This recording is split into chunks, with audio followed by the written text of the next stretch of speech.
तो इस video class में हम लोग सॉल्यूशन चैप्टर, ठीक है, और चैप्टर एनसीईआरटी में कौन सा है, चैप्टर 2, ठीक है, जैसा कि यही चैप्टर हम लोगों का चल रहा है, चैप्टर 2।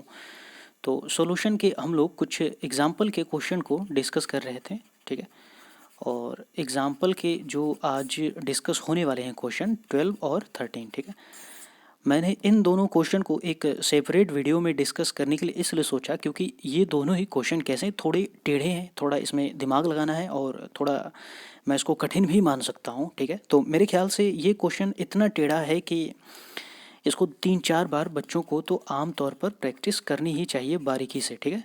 3-4 टाइम्स क्या करेंगे, सारे सारे बच्चे इन क्वेश्चन को प्रैक्टिस करेंगे और समझेंगे, ठीक है, समझने की कोशिश करेंगे अच्छे से। क्योंकि यदि इस तरह के क्वेश्चन एग्जाम में आ जाए तो बच्चे फंस जाते हैं, उन्हें समझ नहीं आता है कि क्या किया जाए इसमें। तो चलिए देखते हैं क्वेश्चन को, अब पढ़ते हैं इसमें। देखिए, जैसा कि इस क्वेश्चन में बताया जा रहा है, आप देखें यहाँ पे तो शुरू में ही क्या लिखा है यहाँ पे, 2 ग्राम ऑफ बेंजोइक एसिड, ठीक है। यहाँ पे आप देख सकते हैं, मैं किसी और कलर से दिखा देता हूँ। 2 ग्राम ऑफ बेंजोइक एसिड, ठीक है, dissolve in 25 gram of benzene shows depression in freezing point, ठीक है। फ्रीजिंग पॉइंट इतनी कम हो गई। मोलर डिप्रेशन कांस्टेंट, ठीक है, बेंजीन के लिए दिया गया है। What is the percentage of association, ठीक है, यहाँ पे पूछा जा रहा है, ठीक है। एक बार क्वेश्चन को थोड़ा समझ लेते हैं। देखिए, मान लीजिए कि ये आपके पास एक इतना बड़ा कंटेनर है, ठीक है, और इसमें 25 ग्राम बेंजीन मौजूद है, यहाँ पे बताया जा रहा है। अब इसमें क्या किया गया, 2 ग्राम ऑफ बेंजोइक एसिड को मिलाया गया, ठीक है। कंफ्यूज नहीं होंगे, बेंजोइक एसिड और बेंजीन दोनों अलग चीज़ है, ठीक। यहाँ पे जो सॉल्यूशन बना, ठीक है, तो क्योंकि सॉल्यूशन बना है तो फ्रीजिंग पॉइंट कम हो गई, और फ्रीजिंग पॉइंट कम होने का टेम्परेचर यहाँ पे दिया गया है, ठीक। और यहाँ पे जो KF की वैल्यू है वो भी दी गई है, यहाँ पे आप देख सकते हैं। तो यहाँ पे कहा यह जा रहा है कि जब बेंजोइक एसिड इस बेंजीन में सॉल्यूशन में आता है, ठीक है, मिक्सचर में आता है, तो जो बेंजीन जनरली इस तरह से C6H5COOH, ठीक है, यदि इसके 2 पार्टिकल थे तो ये दोनों कंबाइन होके एक ही पार्टिकल क्या है कि बना लेगा, ठीक है। इसी को हम लोग क्या बोलेंगे, डाइमर। तो यहाँ पे क्वेश्चन में यही पूछा जा रहा है, परसेंटेज एसोसिएशन ऑफ एसिड, ठीक है, जो बेंजोइक एसिड का जो डाइमर बन रहा है वो कितना परसेंट बन रहा है, किस परसेंट से बन रहा है, ठीक है। मेरे ख्याल से क्वेश्चन समझ में आ गया होगा। तो चलिए इसमें अब सॉल्व करना शुरू करते हैं हम लोग। तो सबसे पहले एक फॉर्मूला होता है delta TF equal to KF molality, ठीक है। ये फॉर्मूले में अब दिक्कत नहीं होनी चाहिए क्योंकि ये कोलिगेटिव प्रॉपर्टी का फॉर्मूला है, ठीक ना। तो डेल्टा TF हो जाए वापस से, और इसको एक्सपेंड करें तो W2, ठीक है, M2 1000 divided by mass of solvent, ठीक है। तो यहाँ से हम लोग क्या करते हैं, सबसे पहले इस M2 को पता कर लेते हैं, ठीक है, और सारी वैल्यू को रख लिया जाए। तो जो डेल्टा TF दिख रहा है, क्वेश्चन में ही दिख रहा है भाई, यहाँ पे 1.62, ठीक है, 1.62 इक्वल टू KF की वैल्यू यहाँ पे दे रखा है 4.9, ठीक है। देखो, मेरे कहने का मतलब क्या है कि क्वेश्चन में अधिकांश चीज़ें दी गई रहती हैं, सिर्फ थोड़ा सा ही दिमाग लगाना रहता है, ठीक है। W2, ये जो W2 है यहाँ पे दे रखा है 2 ग्राम, ठीक है, तो ये 2 हो गया, यहाँ पे 2 ग्राम हो गया, ये 1000 हो गया, ठीक। ये M2 तो हमें पता ही करना है, ठीक, रहने देते हैं इसको। मास ऑफ सॉल्वेंट हम लोग देखें तो 25 ग्राम ऑफ बेंजीन, ठीक है। तो यहाँ से जो फाइनली M2 को सॉल्व करके पता किया जाए तो ये कितना आ जाता है, 241.98, ठीक है। मेरे ख्याल से बातें बहुत अच्छे से समझ में आ रही होंगी सभी लोगों को, है ना। तो ये आ गया हम लोगों का कितना, W2 आ गया, सॉरी M2 आ गया, ठीक है। अब कहानी थोड़ा और वापस से बढ़ाए, आई पता करना है हम लोगों को। आई मैंने क्या, वेंट हॉफ फैक्टर, ठीक है। तो जैसा कि इसका फॉर्मूला ही होता है, ठीक है, नॉर्मल नॉर्मल, ठीक है, नॉर्मल मोलर मास, है ना, डिवाइडेड बाई एबनॉर्मल बोले या फिर हम लोग कैलकुलेटेड भी बोल सकते हैं, ठीक है, एबनॉर्मल या फिर कैलकुलेटेड। तो एबनॉर्मल मोलर मास, ठीक है।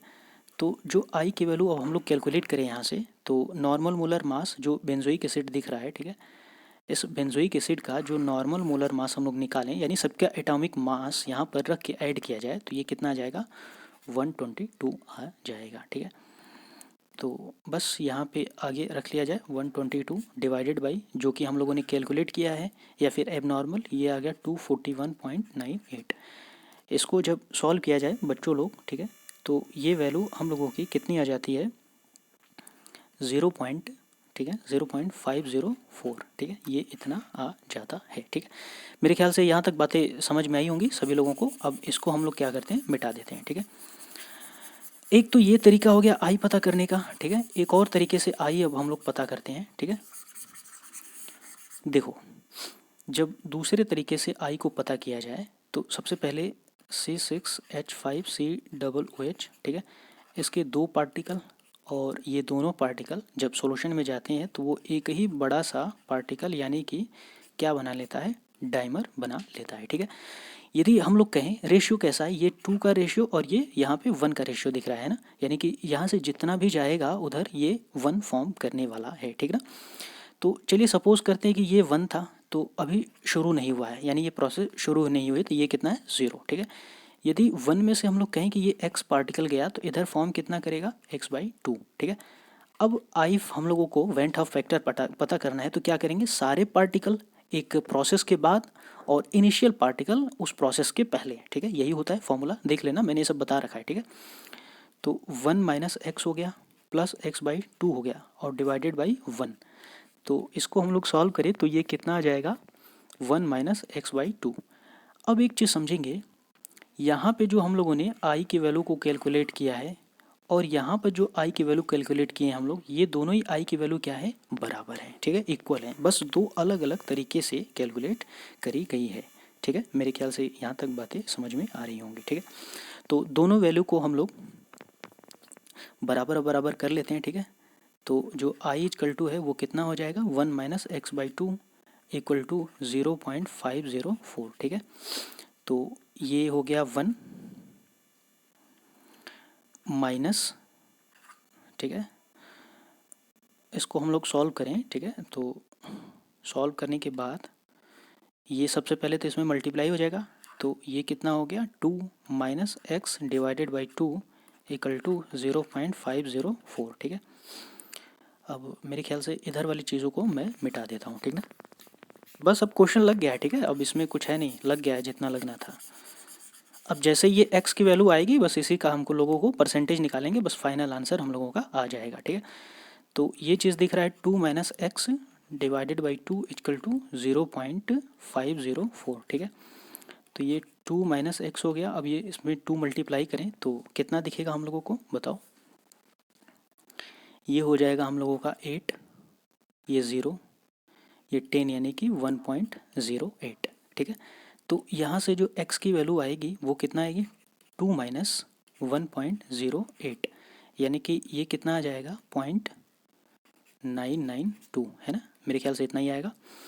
तो अब यहाँ से जो परसेंटेज ऑफ एसोसिएशन जो फाइनल आंसर है हम लोगों का, इस x का परसेंटेज निकालें तो जो x था शुरू में वो 1 से ही चीज़ आ रही है। ठीक है, तो होगा क्या कि x जो इसका पूरा पार्ट है 1 मल्टीप्लाइड बाई 100। ठीक है, तो जो x हम लोगों का कितना है, 0.992 divided by 100, sorry 1 multiplied by 100, और इसको सॉल्व करें तो कितना आएगा, 99.2%। ठीक है, 99.2%, यही इसका फाइनल आंसर है। ठीक ना, तो इस क्वेश्चन को एक दो बार रिपीट करके देखना और इम्पॉर्टेंट रहेगा क्वेश्चन। ठीक है, तो अच्छे से लगाएंगे क्योंकि एग्ज़ाम में आ जाएगा तो बच्चों से फंस जाता है, इसको इस क्वेश्चन को प्रैक्टिस नहीं कर पाते हैं। ठीक, तो चलिए इसके जो लास्ट क्वेश्चन है इसको भी हम लोग देख लेते हैं, 13 वाले को भी। ये क्वेश्चन भी थोड़ा टेढ़ा ही है, इस वाले क्वेश्चन को भी हम लोग क्या करेंगे, इम्पोर्टेंट ही लगा के रखेंगे। तो देखिए यहाँ पे सवाल को पढ़ते हैं। 0.6 millilitre of acetic acid having density is dissolve in 1 litre of water. ठीक है, depression in freezing point observe. ठीक है, यहाँ पे इतनी पता करी गई। कैलकुलेट वेंट फैक्टर और डिसोसिएशन कांस्टेंट, इसमें वेंट फैक्टर भी पता करना है और साथ में डिसोसिएशन कांस्टेंट भी पता करना है। ठीक है, तो चलिए देखते हैं इसमें। सबसे पहले हम लोग ये देखें कि जो delta T F equal to क्या होता है, के एफ मल्टीप्लाइड बाई मोलैलिटी। ठीक है, देखिए यहाँ पर क्या है कि एक वैल्यू जो है यहाँ पर ये दूसरे कलर से, यहाँ पर एक वैल्यू जो है डिप्रेशन इन फ्रीजिंग पॉइंट यानी कोलिगेटिव प्रॉपर्टी के लिए दिया गया है, ठीक। एक हम लोग यदि यहाँ से एक और पता कर लेते हैं, है ना, यहाँ से एक और कोलिगेटिव प्रॉपर्टी को पता कर लेते हैं तो आराम से वेंट हफ फैक्टर को पता किया जा सकता है, ठीक ना। तो कोलिगेटिव प्रॉपर्टी को पता करने के लिए फॉर्मूला क्या है, KF मल्टीप्लाइड बाई मोलैलिटी, ठीक है। थोड़ा और आगे इस फॉर्मूले को एक्सपेंड करें तो ये क्या हो गया, KF W2 अपॉन M2, ये हो गया 1000 divided by mass of solvent, ठीक है, मास ऑफ सॉल्वेंट। तो यहाँ पे हम लोग मास ऑफ सॉल्वेंट देख सकते हैं तो वो कितना है, 1 लीटर ऑफ वाटर, ठीक है। तो यानी कि ये भी 1000 होगा, ये भी 1000, यानी ये 1 चीज़ आने वाली है, ठीक ना। तो अब सवाल ये है कि ये ये W2 कैसे पता किया जाए, ये W2। तो एक चीज़ हम लोग यहाँ पता करें कि जो देखते हैं फॉर्मूला क्या होता है, density equal to mass upon volume, ठीक है। तो यदि मास पता करें तो क्या हो जाएगा, डेंसिटी मल्टीप्लाइड बाय वॉल्यूम। तो क्वेश्चन में इस एसिटिक एसिड की जो डेंसिटी है वह यहाँ पे दी गई है, ठीक है, 1.06, और जो इसका वॉल्यूम है वो कितना है, 0.6 मिलीलीटर, ठीक है। तो ये जो मास दिख रहा है ना, यही मास हम लोगों का क्या है, मास ऑफ सॉल्यूट, क्योंकि एसिटिक एसिड ही क्या है, सॉल्यूट है, ठीक है। तो अब सारी वैल्यू को रखा जाए और ये डेल्टा TF को पता किया जाए। तो KF की वैल्यू, ठीक है, KF की वैल्यू देखो, वाटर के लिए जब एग्जाम में क्वेश्चन आएगा ना तो वहाँ पे अलग से दिया रहेगा, ठीक है, यहाँ पे इस तरह से लिख के यहाँ पे दिया रहेगा कि KF इजकल टू 1.86, ठीक है। तो अभी डरने की जरूरत नहीं, अभी हम लोग जानेंगे इसको, वाटर के लिए KF की वैल्यू इतनी है, ठीक है। तो KF की वैल्यू हो गई 1.86 और W2 हम लोगों का यहाँ से आ चुका है 1.06 मल्टीप्लाइड बाई 0.6, ठीक है, और डिवाइडेड बाई M2 या फिर इस एसिटिक एसिड का जो मोलिकुलर मास कहें वो कितना है, 60 है। सॉल्व करके देख लेना, ये 60 आएगा, ठीक है। 1 लीटर वाटर है तो ऊपर भी 1000, ठीक है, नीचे भी 1000 ग्राम, सेम चीज़। तो जो फाइनल आंसर आ जाएगा ये पूरा सॉल्व करने के बाद, ये डेल्टा TF हम लोगों का कितना आ जाएगा, ये आ जाएगा हम लोगों का 0.0197 केल्विन, ठीक है। तो मेरे ख्याल से यहाँ तक बातें समझ में आई होंगी। अब देखो, एक वैल्यू क्वेश्चन में दिया है, ठीक है, आई की वैल्यू पता करें तो आई की वैल्यू क्या हो जाएगी, ठीक है। एक तो होता है हम लोगों का ऑब्जर्व्ड फ्रीजिंग पॉइंट बोले, ठीक है, और डिवाइडेड बाई कैलकुलेटेड, यानी कि फ्रीजिंग पॉइंट में कितना कमी हुआ है, डिप्रेशन हुआ है, ठीक है। तो ऑब्जर्व तो यहाँ पे हम लोग देखें कि ये तो क्वेश्चन में दिया है और कैलकुलेट करने के मतलब हम लोग यहाँ कैलकुलेट करके लाए ही हैं। तो जो आई की वैल्यू फाइनली आ जाएगी, बस यहाँ पे हम लोग को क्या करना है, डिवाइड करना है। तो जो ऑब्जर्व है वो कितना हो गया, 0.205 और डिवाइडेड बाई जो कैलकुलेटेड हम लोगों का 0.0197, ठीक है। इसको सॉल्व करें तो जो आई की वैल्यू कट पीट कर कितना आ जाएगी, ठीक है, कैलकुलेट करने के बाद ये आई की वैल्यू आ जाएगी 1.041, ठीक है, 1.041। ये आ गया हम लोगों का पहला आंसर, ठीक है, 1.041, ठीक है, पहला आंसर। क्योंकि इसमें देख सकते हैं क्वेश्चन में कह रहा है ना, कैलकुलेट वेंट ऑफ फैक्टर, तो ये पहला आंसर तो यहाँ से आ गया। और देख लेना वीडियो को रिवाइंड करके, ठीक है, कैसे सॉल्व किया गया है ना, थोड़ा सा पेचीदा है इसमें। अब दूसरा सवाल कह रहा है डिसोसिएशन कांस्टेंट ऑफ एसिड, ये चीज़ भी पता करनी है, बतानी है, ठीक है। तो हालांकि ये जो पूरा मैटर दिख रहा है क्लास 11 का है, इक्विलिब्रियम चैप्टर का, ठीक है। तो यहाँ पे थोड़ा सा कॉन्सेप्ट वहाँ का भी लाया गया है, इसीलिए क्वेश्चन थोड़ा टेढ़ा बन जाता है। तो आई की वैल्यू यहाँ पर आ चुकी है, इसके मदद से अब आगे सवाल को बढ़ाते हैं, ठीक है। तो क्वेश्चन आगे बढ़ाने से पहले यहाँ पर हम लोग आई की वैल्यू को लिख लेते हैं, ठीक है, कितना है 1.041, ठीक है। यहाँ पे हम लोगों ने आई की वैल्यू को लिख लिया। देखिए अब ये जो एसिटिक एसिड दिख रहा है ना, ठीक है, ये एसिटिक एसिड जब वाटर में जाएगा, ठीक है, तो इसके जो आयन से उस फॉर्म में डिसोशिएट हो जाएगा, तो ये माइनस है और ये कितना हो गया, H+ हो गया, ठीक है। अब सपोज करो कि ये जो N मोल था, ठीक है, N मोल था शुरू में, तो ये तो कुछ भी नहीं बना है, ठीक है।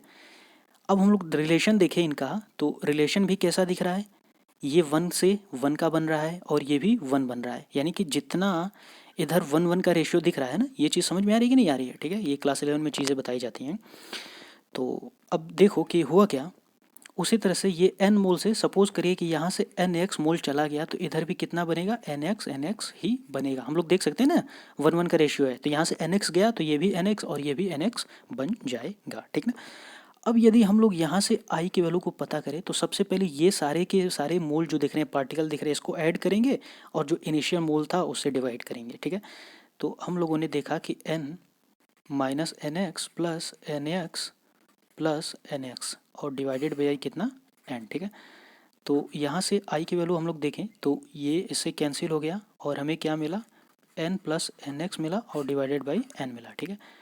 तो और आगे हम लोग इसको बढ़ाएं तो क्या मिलेगा, n कॉमन ले लिया जाए तो 1 प्लस x मिला और डिवाइडेड बाई कितना मिला, n मिला, ठीक है। तो फाइनली यहाँ से हम लोग देखें कि जो I की वैल्यू है वो कितनी मिल गई, ये इसको सॉल्व करने के बाद 1 प्लस x, ठीक है। I की वैल्यू कितनी मिल गई, 1 प्लस x मिल गई। अच्छा एक और चीज़, I की वैल्यू हम लोगों ने यहाँ से कुछ कैलकुलेट भी तो किया था, ठीक है। तो इसी चीज़ को हम लोग इसमें रख लें, ठीक है। यहाँ पर I की जगह पर रख लिया जाए तो जो I इजकल टू है 1 प्लस एक्स इजकल टू कितना हो जाएगा, 1.041 हो जाएगा, ठीक है। तो यहाँ से जो x की वैल्यू निकल कर आएगी आप मुझे खुद से बता दीजिए, ये सॉल्व करने के बाद कितना आ जाएगा। हम लोग देखें कि ये आ जाएगा 1.041 माइनस 1 इक्वल टू कितना आ जाएगा, 0.041, ठीक है। ये x की वैल्यू निकल कर आ चुकी है। अब देखो, अब ये सारी चीज़ें मिटा लेते हैं और यहाँ पर देखना बस फाइनल अब चीज़ आ ही चुकी है, अब इसमें कुछ बहुत रह नहीं गया। अब जो क्वेश्चन में पूछा जा रहा है ना, यहाँ पे कहाँ गया, ये रहा ना, डिसोसिएशन कांस्टेंट पूछा जा रहा है, ठीक है। ये डिसोसिएशन कांस्टेंट, ये डिसोसिएशन कांस्टेंट देखो होता क्या है, इसको हम लोग Ka से दिखाते हैं और ये क्या होता है कि सभी प्रोडक्ट की कॉन्सेंट्रेशन डिवाइडेड बाई रिएक्टेंट की कॉन्सेंट्रेशन, ठीक है। तो CH3COO minus multiplied by H plus, ठीक है, और डिवाइडेड बाई CH3COOH इसकी कॉन्सेंट्रेशन, ठीक है। तो वापस हम लोग देखें जो Ka इक्वल टू क्या हो जाएगा, इसकी कॉन्सेंट्रेशन कितनी है, यहाँ पे हम लोग देख सकते हैं NX, ठीक है। उसके बाद इसकी कॉन्सेंट्रेशन कितनी है NX, ये भी देख सकते हैं NX, ठीक। और डिवाइडेड बाई इसकी कॉन्सेंट्रेशन कितनी है N माइनस NX, ठीक है, N माइनस NX। अब देखो हमारे पास x की वैल्यू मौजूद है, ठीक है, ये x की वैल्यू मौजूद है कि नहीं, n की भी वैल्यू मौजूद है। एसिटिक एसिड का जो मोल था इसके पहले हम लोगों ने अभी कैलकुलेट किया था, ठीक है, और वो जो मोल निकल कर आया था एसिटिक एसिड का, यानी कि जो n की वैल्यू वो कितनी थी, 0.0, ठीक है, सॉरी 0.0106 मोल ये तो आ ही गया था, ठीक है। तो n की भी वैल्यू हमारे पास मौजूद है, x की भी वैल्यू मौजूद है, यानी सारी वैल्यू को यहाँ पे रख लिया जाए तो n की वैल्यू कितनी है 0.0106, ठीक है, मल्टीप्लाइड बाई x कितना हो गया 0.041 हो गया, ठीक है। उसी तरह से वापस से एक और मल्टीप्लाई कर ले या फिर इसी का हम लोग स्क्वायर कर ले, बातें की है, ठीक है। तो ये वापस से कितना हो गया 0.0106 मल्टीप्लाइड बाई, ठीक है, 0.041, ठीक है, ये हो गया, और डिवाइडेड बाई जो n की वैल्यू है 0.0106 माइनस, ठीक है,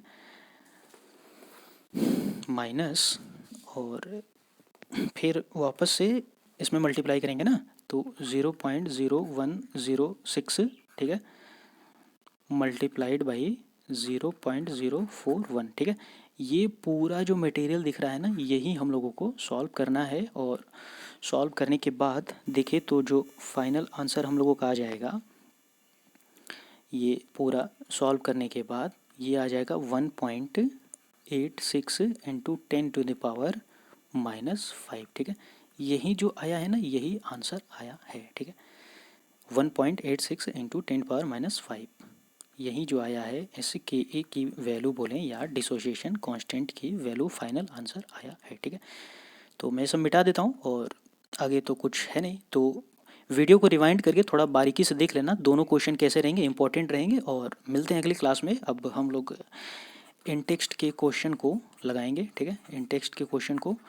और ये सब क्वेश्चन जो होते हैं बच्चों लोग, NCERT के जो किताब में क्वेश्चन होते हैं ना, ठीक है, ये बड़े इंपॉर्टेंट होते हैं, इसको अच्छे से प्रैक्टिस करना है। तो मिलते हैं अगली क्लास में, तब तक के लिए हंसते रहो, मुस्कुराते रहो और खुश रहो, ठीक।